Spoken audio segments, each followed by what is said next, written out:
Hello बच्चों, कैसे हैं सब। तो हर एक बच्चे का सपना होता है कि उसका एडमिशन बेहतर से बेहतर, अच्छे से अच्छे कॉलेज में हो जाए, जैसे कि Shri Ram college of commerce, Hindu college हो गया, आपका हंसराज कॉलेज हो गया, किरोड़ीमल कॉलेज हो गया।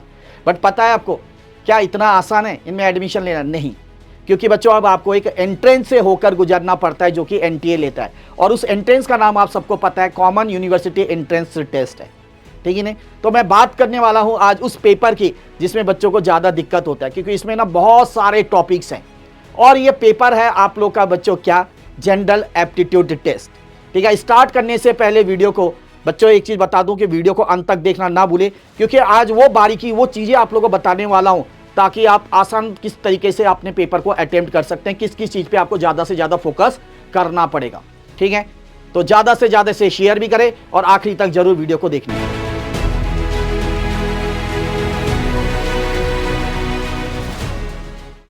और एक चीज आपको बताना चाहूंगा, जनरल एप्टीट्यूड टेस्ट का एक सेशन मैंने कंडक्ट किया था, एक लिया था मैंने, ठीक है, 5.5 घंटे का, जिसके अंदर मैंने डिफरेंट टाइप्स के क्वेश्चन जो है प्रैक्टिस कराए हैं। ठीक है, उसका लिंक आपको नीचे दिया जा रहा है, जरूर उसको देखें, कहीं ना कहीं आपको जरूर मदद मिलेगी अपने एग्जाम को क्लियर करने में। तो चलिए दोस्तों, वीडियो स्टार्ट करते हैं। तो अब ना काफी सारे बच्चों को जो दिक्कत आती है जनरल एप्टीट्यूड टेस्ट की, अगर मैं बात करूं 2025 के रिगार्डिंग, तो यहाँ पे सबसे बड़ी जो इशू है, बच्चों को नहीं पता कहाँ कहाँ से क्वेश्चन आते हैं, है ना। इसके अंदर पता है 3 आपके टॉपिक होते हैं खास करके, एक क्यूए क्वांटिटेटिव एप्टीट्यूड, एक होता है रीजनिंग, और तीसरा होता है करेंट अफेयर्स। और सर कहाँ कहाँ से क्वेश्चन पूछे जा सकते हैं, बच्चों को पता ही नहीं है ये तो चीज़, है ना। कहाँ से कितने क्वेश्चन आते हैं ये भी नहीं पता। तो ये सबसे पहले ये जानना आपके लिए जरूरी है मेरे दोस्त, जब तक ये नहीं जानोगे कुछ नहीं कर पाओगे।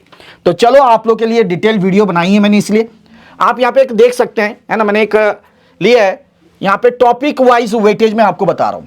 ठीक है, 3 पार्ट्स में इसको डिवाइड किया गया, क्वांटिटेटिव एप्टीट्यूड, करेंट अफेयर्स और एक आपका रीजनिंग। तो करेंट अफेयर्स की अगर बात करें बच्चों, 38.1%, ठीक है, इसका वेटेज है। उसके बाद दूसरे नंबर पे आता है रीजनिंग 33.3%, और उसके बाद क्यूए की बात करें 28.6%। यानी अगर मैं देखूं कितने क्वेश्चन यहां से आते हैं करेंट अफेयर्स से, तो 12 से 19 क्वेश्चन यहां से आपके पूछे जा सकते हैं, रीजनिंग से 11 से 16 क्वेश्चन, और अगर क्यूए की बात करूं तो 8 से 15 क्वेश्चन लगभग इसके बीच में आपको पूछे जाते हैं। तो देख सकते हैं कि क्यूए में अगर थोड़ी बहुत आपकी तैयारी कम भी है, इन दोनों पोर्शन को देखो आप अच्छे तरीके से कर सकते हैं।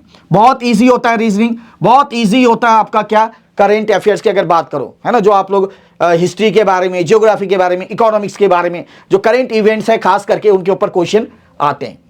अब सबसे पहले हम जानते हैं कि सर क्यूए के अंदर क्या ऐसा चीज है कि आप कह रहे हो कि थोड़ा बहुत इसमें चलेगा तो चलेगा, क्योंकि क्यूए के अंदर ना बहुत सारे टॉपिक्स हैं, बहुत सारे टॉपिक्स हैं, अनगिनत है। तो जो खासकर टॉपिक जो पूछे जाते हैं अक्सर, अगर मैं पिछले अटेम्प्ट की बात करूं या उससे पहले अटेम्प्ट की बात करूं, तो यहां से क्वेश्चन पूछे जाते हैं। ठीक है, एक एक दो दो क्वेश्चन पूछे जाते हैं।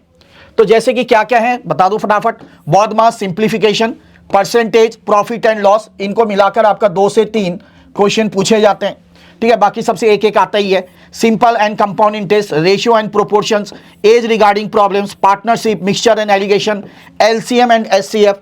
उसके बाद और भी है बेटा, time and work, time speed distance, average, pipe and tank, boat and stream. ठीक है, उसके बाद ज्योमेट्री का पोर्शन, ये थोड़ा हाई लेवल में आ जाता है।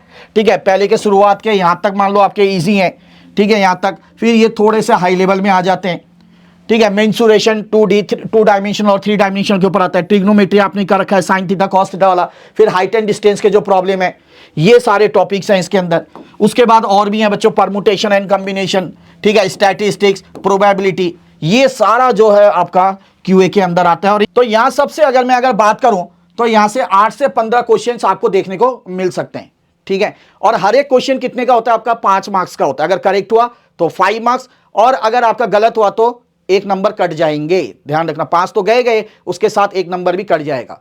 ठीक है, आप लोगों को बता दूं, आप सबको पता है कि 60 मिनट आपको मिलेंगे, और 60 मिनट के अंदर आपको 50 क्वेश्चन जो सब मिलाकर दिया जाएगा तीनों टॉपिक के ऊपर, चाहे करेंट अफेयर्स की बात करूं, क्यूए और आपका रीजनिंग, तीनों को मिलाकर 50 क्वेश्चन पूछे जाएंगे। एक एक क्वेश्चन 5 मार्क्स का होगा, दैट इज 250 का आपका टोटल होगा, है ना। एक गलत करते हैं तो -1 और सही करते हैं तो +5। ठीक है, तो यहां से आपको मैंने कहा क्यूए के अंदर 8 से 15 क्वेश्चन आपको पूछे जाएंगे। उसके बाद बच्चों आता है आपका लॉजिकल रीजनिंग। क्या क्या आता है इसके अंदर, नंबर टेस्ट, इसको अच्छे से करके जाओ, मैंने कहा odd man out, coding decoding, clock and calendar, cube and dice, ranking and missing numbers, ठीक है, साइलोजिज्म, ठीक है, ब्लड रिलेशंस, ठीक है, एनालॉजी, वेन डायग्राम हो गया, मैथमेटिकल ऑपरेशन और लेटर सीरीज। ये सारा चीज मैंने बहुत बेहतरीन तरीके से अपने इस सेशन के अंदर करा रखा है, जिसका लिंक मैं आप लोगों को नीचे दे रहा हूं, उसको अच्छे से तैयारी करके जाइए, ठीक है। उसके बाद आता है करेंट अफेयर्स कहां कहां से पूछा जा सकता है। ज्योग्राफी से रिलेटेड, डिस्कवरी से रिलेटेड, इकोनॉमिक्स, हिस्ट्री, साइंस से रिलेटेड जो भी करंट इवेंट्स है, इन सब से कहीं से भी क्वेश्चन पूछा जा सकता है। खास करके करंट इवेंट पर क्वेश्चन पूछा जाता है, ठीक है बच्चों। तो इस तरीके से आपने खास करके जो मैंने आपको तैयारी करनी बोली है करंट अफेयर्स की और दूसरा रीजनिंग की, इसकी बहुत अच्छे से तैयारी आप लोग करके जाइए। तो उम्मीद करता हूं कि क्या क्या आप लोगों ने अच्छे से पढ़ के जाना है, आप लोगों को समझ में आ गया होगा। सारी चीजें डिटेल मैंने आप लोगों को बता दी है किस तरीके से आपने अटेम्प्ट करना है। तो सबसे पहले फोकस आपका होना चाहिए करंट अफेयर्स और फिर उसके बाद आपका आना चाहिए रीजनिंग और फिर क्यूए के अंदर।